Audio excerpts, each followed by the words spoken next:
জয় গুরু। খামখেয়ালি প্রাণ চ্যানেলে আপনাদের স্বাগত। আজ আমরা পড়ব জগদ্ধিতায় শ্রী শ্রী নিগমানন্দ। লিখছেন শ্রী শঙ্কর বিশ্বাস। জয় গুরু। আধ্যাত্মিক পথের পথিকের উদ্দেশ্যে ঋগ্বেদে বলা হয়েছে আত্মনো মোক্ষার্থং জগদ্ধিতায় চ। এর মর্মার্থ হচ্ছে আত্মকল্যাণের পাশাপাশি জগতের হিতের জন্য কর্ম করা কর্তব্য। জগৎ সংসার থেকে একতরফাভাবে শুধু নিয়েই যাব, প্রতিদানে কিছু দেব না, এ তো চূড়ান্ত স্বার্থপরতা। আর আধ্যাত্ম জগতে স্বার্থপরতার কোনো স্থান নেই। তাই শাস্ত্রবাণীর এই সতর্কী করেন। আমরা জানি আধিকারিক পুরুষ সদ্গুরু শ্রী শ্রী নিগমানন্দদেব চারটি বিশেষ উদ্দেশ্য তথা আদর্শকে সামনে রেখে তার সাধের মঠাশ্রম স্থাপন করেছেন। এর মধ্যে অন্যতম হচ্ছে আর্ত ক্লিষ্ট রুগ্ন দরিদ্র নরনারায়ণের সেবা। জীব সেবা বিশেষ করে দরিদ্র নরনারায়ণের সেবার মহান আদর্শের সুপ্রাচীন কাল থেকেই চলে আসছি। যুগে যুগে যুগন্ধর মহাপুরুষেরা তাদের জীবন সাধনা দ্বারা এই আদর্শকে মহিমান্বিত করেছেন। শ্রী শ্রী ঠাকুর মহারাজও জীব সেবাকে তার আরব্ধ ব্রত হিসাবে নিয়েছেন। সেই জন্য শিষ্যভক্তদের উদ্দেশ্য করে জগৎবাসীদের প্রতি বাণীমূর্তি শ্রী শ্রী নিগমানন্দদেব বিতরণ করেছেন তার অমীয় মধুর উপদেশ। আত্মজ্ঞানে কিংবা নারায়ণ জ্ঞানে যথাসাধ্য জীবের সেবা করিও, পরের উপকার করিতে কুণ্ঠিত হইও না। এই প্রত্যক্ষ ধর্ম ত্যাগ করিলে আধ্যাত্মিক শক্তি লাভ হয় না। নাম জপ ও জীব সেবাই কলির একমাত্র ধর্ম। নির্বিকল্প সমাধিতে গিয়ে ব্রহ্মস্বরূপে স্বরূপিত হয়ে সদ্গুরু নিগমানন্দদেব নেমে নেন ভূমা থেকে ভূমিতে। নির্বাণ সুখ তুচ্ছ করে কেন না, আমিত্বের ব্যাপক প্রসারে তার আত্মসত্তা পরিণত হয়েছিল বিশ্বসত্তায়। বিশ্বের কল্যাণের জন্য তাই হয়েছেন তিনি পরম ব্যাকুল। অনন্ত ব্রহ্মসমুদ্রের অমৃত বাড়ি আকণ্ঠ প্রাণ করেও তিনি যেন পরিতৃপ্ত হলেন না। যখন তিনি দেখলেন যে সংসার মায়া তথা আত্মস্বার্থ এবং বিষয়াসক্তিতে সাধারণ মানুষ এত প্রমত্ত যে মানুষের দুঃখে মানুষের প্রাণ সহজে কাঁদে না, সেজন্য পরম বেদনার সুরে শিষ্যভক্তদের উদ্দেশ্যে তিনি বলেছেন, গুরু কৃপায় এ প্রাণ দিন দিন বিশ্বময় যত প্রসারিত হইতেছে, বিশ্বের অভাব ততই আমাকে ঘেরিতেছে। প্রতি জীবের জন্য প্রাণ কাঁদিতেছে। আমার প্রাণে প্রাণ মিশাইয়া তোমরাও জীব জগতের সেবার জন্য প্রস্তুত হও। প্রাণে প্রাণে বুঝিতেছি আমার ও আমার বলিতে যারা আছে তাদের সম্মুখে অসংখ্য কাজ। সেবার সাধারণ অর্থ হচ্ছে নিজের শক্তি এবং সামর্থ্যকে যথাসম্ভব উজাড় করে পরহিতের প্রচেষ্টা চালানো, এবং অবশ্যই তা নিঃস্বার্থভাবে। আপাত দৃষ্টিতে দেখা যায় সাধারণ গৃহীদের মধ্যে অনেকেই আছে যাদের সেবা বুদ্ধি নিজ সংসার এবং আত্মীয় পরিজনের মধ্যে সীমাবদ্ধ থাকে। আমরা এর বাইরে ভাবি না বা ভাবতে চাই না। আবার কেউ কেউ আছেন প্রতিষ্ঠা লাভের উদ্দেশ্যে অথবা অন্য সংকীর্ণ স্বার্থ উদ্ধারের মানসিকতায় জনসেবা, সমাজসেবা ইত্যাদিতে অংশগ্রহণে আগ্রহ দেখান। এই ধরনের মেকি সেবায় আন্তরিকতায় যে অবকাশ থাকে তা বলা বাহুল্য।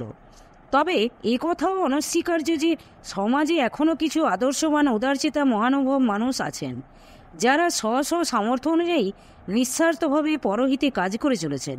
এরা চির নমস্য। সংখ্যায় এই ধরনের উদারপ্রাণ মানুষের সংখ্যা নগণ্য, কিন্তু বাস্তবে মানব সমাজটা এখনও এগিয়ে চলেছে। এই সকল কিছু হৃদয়বান মানুষের জন্যই এ কথা অস্বীকার করার উপায় নেই। সমাজে এই ধরনের সেবাব্রতীর সংখ্যা যত বাড়বে সমাজও হবে তত ছন্দময়। লোক কল্যাণ এবং লোক সংগ্রহ এই দুটি বিষয়ের ওপর আধিকারিক পুরুষেরা সর্বাধিক গুরুত্ব দিয়ে থাকেন। এরা আপনি আচরি ধর্ম অপরে শেখান। এই মরমী পুরুষদের ঐকান্তিক অভিপ্সা থাকে তাদের জীবনাদর্শ, কর্মপ্রচেষ্টা তথা জীবন সাধনা থেকে সাধারণ মানুষ যেন শুভকর্মে প্রবুদ্ধ হয়, সেবাকর্মের অনুপ্রেরণা পায়। আত্মজ্ঞানী মহাপুরুষরা তো স্বরূপলীন হয়ে আত্মানন্দে বিভোর হয়ে থাকতে পারতেন, কিন্তু তা না করে এরা জগদ্ধিতায় আত্মনিয়োগ করেন। এরা জানেন জগতের শ্রেষ্ঠ সম্পদ মানুষ, আর সবার উপরে মানুষ সত্য। তাই মানব সেবাকে এরা অধিক প্রাধান্য দিয়ে থাকেন। বিদগ্ধ দার্শনিকদের মতে জ্ঞান বা সত্য যতদিন পর্যন্ত মানব সেবার কাজে না লাগে ততদিন পর্যন্ত মস্ত বড় একটা অপূর্ণতা যেন থেকে যায়। সত্যকে সম্পূর্ণাঙ্গ ও সাফল্যমণ্ডিত করার জন্যই মহাপুরুষদের জীবনে সেবার আকুতি আত্মপ্রকাশ করে। জগতের হিত চিন্তনকারী মহাপুরুষদের কর্মধারা ভাবাদর্শ অনুধাবন করলে এটাই মর্মে মর্মে উপলব্ধি হয়। মানব সেবাই প্রকৃত ধর্ম। চারণ কবি কণ্ঠে ধ্বনিত হয়েছে, শুনো হে মানুষ ভাই, সবার উপরে মানুষ সত্য, তাহার উপরে নাই। বিশ্বপ্রেমিক শ্রী শ্রী নিগমানন্দ দেবের জীবনাদর্শ পর্যালোচনা করলে আমরা দেখতে পাই, মানব সেবার ব্যাকুলতায় শ্রী শ্রী ঠাকুর মহারাজ নিজেকে নিঃস্ব করে দিয়েও যেন পরিতৃপ্তি পাচ্ছেন না। জনৈক আশ্রিত সন্তানের কাছে তার স্ত্রী হস্তে লিখিত একটি পত্রে এর কিছুটা আভাস পাওয়া যায়। আমি এবার আশ্রমে আসিয়া পর্যন্ত পাগল হইয়া রহিয়াছি। বর্ধমান বিভাগের খণ্ডপ্রলয়ে আশ্রম শূন্য। ডাক্তার ও সেবকগণ আর্তসেবার জন্য চলিয়া গিয়াছি। এ পর্যন্ত 700-800 টাকা বন্যার্থ সেবায় দেওয়া হইল। আশ্রমে আধ পয়সা নাই। এই দুর্দিনে মায়ের প্রকৃত সন্তান 3-4টি শিষ্য ভাতৃসেবায় আত্মোৎসর্গ করিয়া আমাকে কিনিয়া লইয়াছে। তাহাদের উদ্যম উৎসাহে ত্যাগ তিতিক্ষায় আমার গুরুগিরির গৌরব বৃদ্ধি করিয়াছি। এ আনন্দ যে প্রাণে ধরে না। তুমিও তোমার বৌদি যদি পরিধেয় পুরানো বস্ত্র 2খানা ছাড়িয়া আর্তসেবার জন্য আমার হাতে দিতে, তবুও আমি মনকে প্রবোধ দিতাম। বাবার কাজে ছেলে মেয়ের শক্তি যুক্ত হইত। শ্রী শ্রী ঠাকুর মহারাজের পার্শ্বদ স্বামী নির্বিকারানন্দ সরস্বতী তার বিশ্বকল্যাণব্রতে শ্রী শ্রী ঠাকুর প্রবন্ধে খুব সুন্দরভাবে শ্রী শ্রী নিগমানন্দ দেবের বিশ্বকল্যাণব্রতের তাৎপর্য বিশ্লেষণ করেছেন। প্রবন্ধের এক স্থানে তিনি লিখেছেন, শ্রী শ্রী ঠাকুর বিশ্বকল্যাণব্রতের যে কর্মযজ্ঞের উদ্বোধন করিলেন, তাহা কোন প্রেরণায়? এই প্রেরণার অন্তরালে কি নিহিত আছে? জীব দুঃখে বিগলিত চিত্তই তাহাকে এই প্রেরণা যোগাইয়াছে। গুরু ব্রহ্মের করুণাঘন মূর্তি। অরূপ যে ব্রহ্ম, রূপাতীত রূপ বর্জিত যে ব্রহ্ম, তাহার রূপে অবতরণেই এই বিশ্ব সৃষ্টি। অরূপেই তো বিশ্বের সমস্ত রূপ উহাইত। তিনিই তো জীবজগৎ। তিনি তো এই জীবজগৎ রূপে পরিণাম প্রাপ্ত হইয়া প্রেম ভরে জীবজগতের রন্ধ্রে রন্ধ্রে প্রবিষ্ট হইয়া রহিয়াছেন। এই জন্যই ঠাকুর জীবজগৎকে ভালোবাসিয়া বিশ্বকল্যাণ ব্রতে ব্রতী হইলেন। সেই জন্যই মঠ আশ্রম গঠন। ইহাই মঠ আশ্রম গঠনের অন্তর্নিহিত উদ্দেশ্য। এই শাশ্বত মঠকে কেন্দ্র করিয়া শ্রী শ্রী ঠাকুর তাহার মঙ্গলকর কার্যাবলীর উদ্বোধন করেন। তিনি আশা করিয়াছিলেন সে ইহার ফলে সমস্ত জগতে এক দিব্যভাবের দিব্য চেতনার বিকাশ ঘটিবে। প্রাণপ্রিয় শিষ্যভক্তগণের প্রতি প্রেমিক গুরু নিগমানন্দ দেবের শত উৎসারিত প্রেম আহ্বান, ভগবৎ সারূপ্য লাভ করিতে হইলে ভগবানের জগৎ সেবার আদর্শ সাধকের লক্ষ্য হওয়া কর্তব্য। নতুবা আত্মস্বার্থমূলক তপ জপ পূজা লইয়া কেবল ভণ্ডামি করুক আমার শিষ্যের যেন এরূপ বুদ্ধি না হয়। তাহাদের মূল লক্ষ্য আমিত্বের প্রসার। কীট হইতে ব্রহ্ম পর্যন্ত আমিত্বের প্রসার করিতে হইবে। সাধারণের আমিত্ব নিজ দেহে বড় জোর স্ত্রী পুত্রের মধ্যে ডুবিয়া আছে, কিন্তু তোমাদের আমিত্বে বিশ্ব ব্রহ্মাণ্ড ডুবিয়া যাইবে। ইহাই আমার আশা ও আশীর্বাদ। শুধু কথাই বা উপদেশে নয়, স্থূল দেহে থাকাকালীন শ্রী শ্রী ঠাকুর মহারাজ তার বহুমুখী জগদ্ধিতকর কাজের সূচনা করে গেছেন। মঠে ঋষি বিদ্যালয় স্থাপন, গৌরাঙ্গ সেবা নিকেতন, অনাথ নিকেতন, তার জন্মভূমি কুতুবপুরের সন্নিকটে উচ্চ ইংরাজি বিদ্যালয় স্থাপন, কুতুবপুর গ্রামে রোগী সদন তথা হাসপাতাল প্রতিষ্ঠা ইত্যাদি তার জগদ্ধিতকর কাজের শুভ সূচনার এক বিশেষ দিক। আবার দেখা যায় দেশের বন্যা, মহামারী, দুর্ভিক্ষ ইত্যাদি নানাবিধ বিপর্যয়ে মঠ থেকে স্ব উদ্যোগে সীমিত সমর্থ তথা ভিক্ষালব্ধ অর্থ এবং গুটিকই সেবক নিয়ে তিনি আর্তত্রাণে ঝাঁপিয়ে পড়তেন। পরম প্রেমময় শ্রী শ্রী ঠাকুর মহারাজের করুণাঘন চিত্ত জগৎবাসীর দুঃখ দুর্গতিতে কেমনভাবে বিচলিত হতো এর কিছুটা প্রমাণ পাওয়া যায় তার শ্রীহস্ত লিখিত পত্রাবলীতে। সময়ে সময়ে বিভিন্ন চিঠিতে ভক্ত শিষ্যদের তিনি বিশেষভাবে উদ্দীপিত করতেন, যাতে সকলে সেবাব্রতে নিঃস্বার্থে আত্মনিয়োগ করেন। এই প্রসঙ্গে জনৈক শিষ্যকে একটি চিঠিতে তিনি লিখলেন, এবার বঙ্গদেশব্যাপী দুর্ভিক্ষ, সেবকগণের বিশ্রাম নাই, যে যাহা পারো চেষ্টা করো। নরই সাক্ষাৎ নারায়ণ, নরের সেবা ব্যতীত নারায়ণের কৃপা হয় না। তাই গার্হস্থ্য ধর্মের এত মাহাত্ম্য। আপন প্রাণকে বিশ্বপ্রাণের সহিত মিশাইতে হইবে। স্ত্রী পুত্রের দ্বারা প্রথম প্রাণে সে বীজ উক্ত হয়।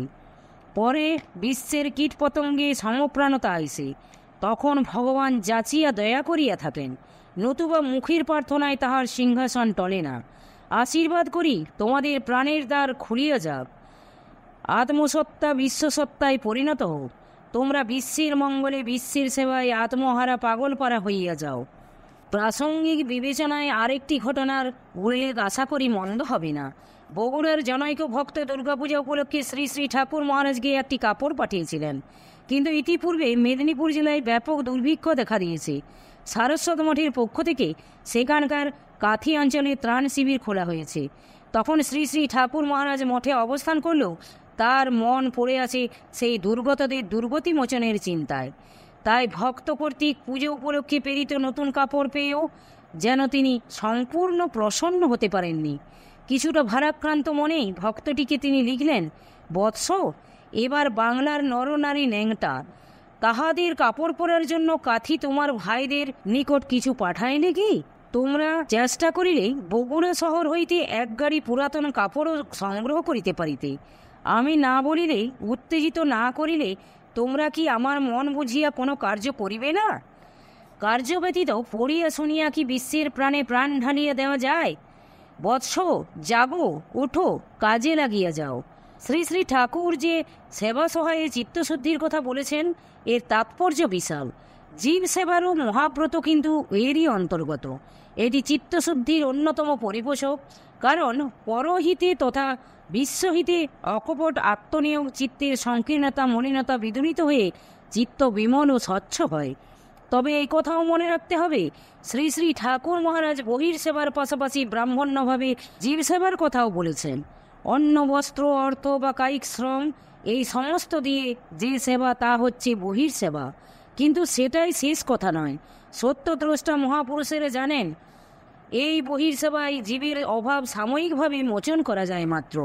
কেবলমাত্র অন্তর্সেবা অর্থাৎ ব্রাহ্মণ্যভাবে জীব সেবা দ্বারাই জীবের সকল প্রকার দুঃখের নিবৃত্তি তথা সর্বপ্রকারের অভাব বিমোচন করা সম্ভব।